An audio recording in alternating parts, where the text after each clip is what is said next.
Gas ధరని 2 దఫాలు పెంచింది. మొత్తం ఈ ధరల పెంపుదల భారతదేశ ఆర్థిక వ్యవస్థ మీద, సామాన్య ప్రజల మీద తీవ్రమైన భారాన్ని మోపుతుంది. ఇప్పటికే ధరలు పెరిగిపోయినాయి. ఈ పెంపుదల మరింత భారాన్ని మోపబోతుంది. అనేక పరిశ్రమలు దెబ్బతీలి కార్మికులు ఉపాధిని కోల్పోతున్నారు. ఇంత తీవ్రమైన దుర్భరమైన పరిస్థితిని ఈరోజు మోడీ ప్రభుత్వం ప్రజల మీద రుద్దింది. అదేమంటే మధ్య ఆసియాలో, పశ్చిమ ఆసియాలో యుద్ధం జరుగుతుంది కాబట్టి మీరు పొదుపు చర్యలు చేయాలని చెప్పేసి చెప్తూ వచ్చారు. మేము అప్పుడు చెప్పాము, ఈ పొదుపు మంత్రం ఎందుకు జరుపుతున్నారంటే పొదుపు మంత్రం చెప్పి మీరు పొదుపు పాటించడం లేదు కాబట్టి మేము ఛార్జీలు పెంచుతున్నామని చెప్పి సాకుగా ఆ రోజు చెప్పారు. మేము చెప్పింది నిజమైంది. ఇప్పుడు ధరలు పెరిగినాయి. ఈరోజు నేరం చేసిన వాడు ఒకడైతే శిక్ష వేసేది ప్రజల మీద కనపడుతుంది. ఈరోజు అమెరికా, ఇజ్రాయెల్ కలిసి ఇరాన్ మీద యుద్ధం చేస్తే ఈ ధరలు, ఈ కొరత కారణమైంది. ఆ యుద్ధం ఆగితే మరుక్షణంలోనే ఈ ధరలన్నీ పెంచాల్సిన అవసరం లేకుండా పోతే సంక్షోభం పోతే. ప్రధానమంత్రి మోడీ గారు యుద్ధ నివారణకు చర్యలు తీసుకోవడం మానేసి, అమెరికా, ఇజ్రాయెల్ను ఖండించడం మానేసి, వారి మీద ఒత్తిడి తీసుకొచ్చి ఇప్పుడు దిగ్బంధనం ఏదైతే అమెరికా చేసిందో ఆ దిగ్బంధనాన్ని లేకుండా చేస్తే ఈ ధరలన్నీ పడిపోతాయి. దానికి కృషి చేయకుండా, పల్లెత్తు మాట్లాడకుండా ఈరోజు అమెరికాకి దాసోహం అయిపోయి సాష్టాంగ నమస్కారం చేస్తూ ఈరోజు ప్రజలు మిమ్మల్ని భరించమని చెప్తున్నారు. పొదుపు చర్యలు ఇప్పుడు జ్ఞాపకం వచ్చినాయా? అంతకుముందు పొదుపు చర్యలు జ్ఞాపకం రాలేదా? ఇప్పుడు మంత్రులు, ముఖ్యమంత్రులు, ప్రధానమంత్రులు పొదుపు చర్యల గురించి మాట్లాడుతున్నారు. ఈ పొదుపు అనేది ఎప్పుడైనా చేయదే, అప్పుడు చేయింది ఇప్పుడు ఎందుకు జ్ఞాపకం వస్తుంది?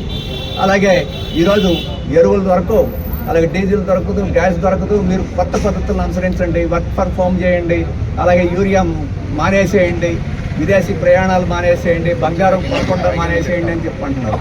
ఇవన్నీ మానేస్తే మన భారతదేశ ఆర్థిక వ్యవస్థ ఏమవుతుంది? భారతదేశం ఆర్థిక వ్యవస్థ మన ఉపాధి ఏమవుతుంది?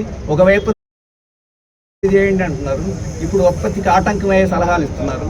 ఈ ఉత్పత్తికి ఆటంకమై, దేశానికి ఆటంకమై, ప్రజలకు నష్టం చేసే సలహాల కన్నా ఈరోజు వెంటనే యుద్ధం ఆపేదానికి కార్యక్రమం తీసుకోవడం మంచిది. దేశాలన్నీ తిరుగుతున్నాడు.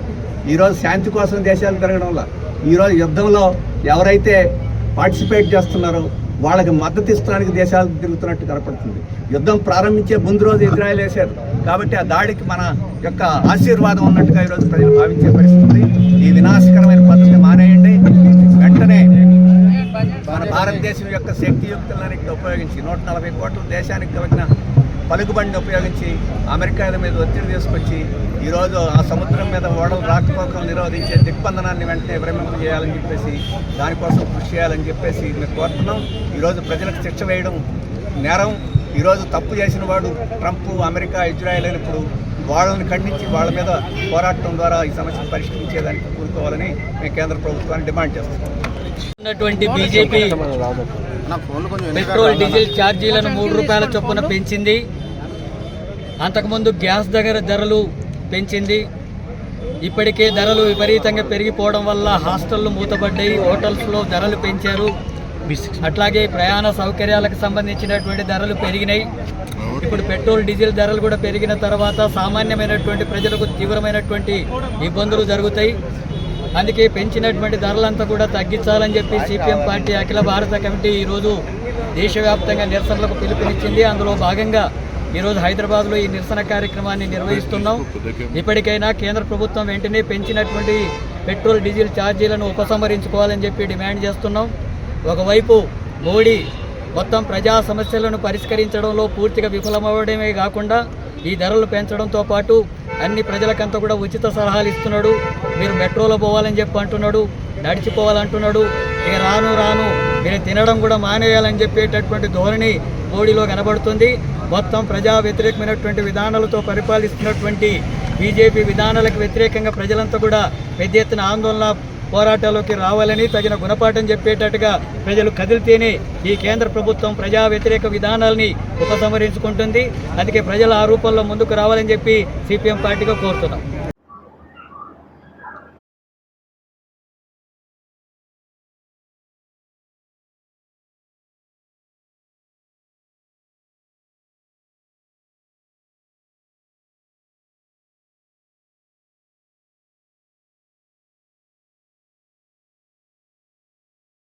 పెట్టారు. తర్వాత సీరియస్గా యాక్ట్ అయ్యారు. ఆ, ఇప్పుడు కార్ల సంఖ్య తగ్గించారు. ఈ పని ఎప్పుడో చేయాల్సింది. ఎందుకో నిజానికి ఇన్ని కార్ల సంఖ్య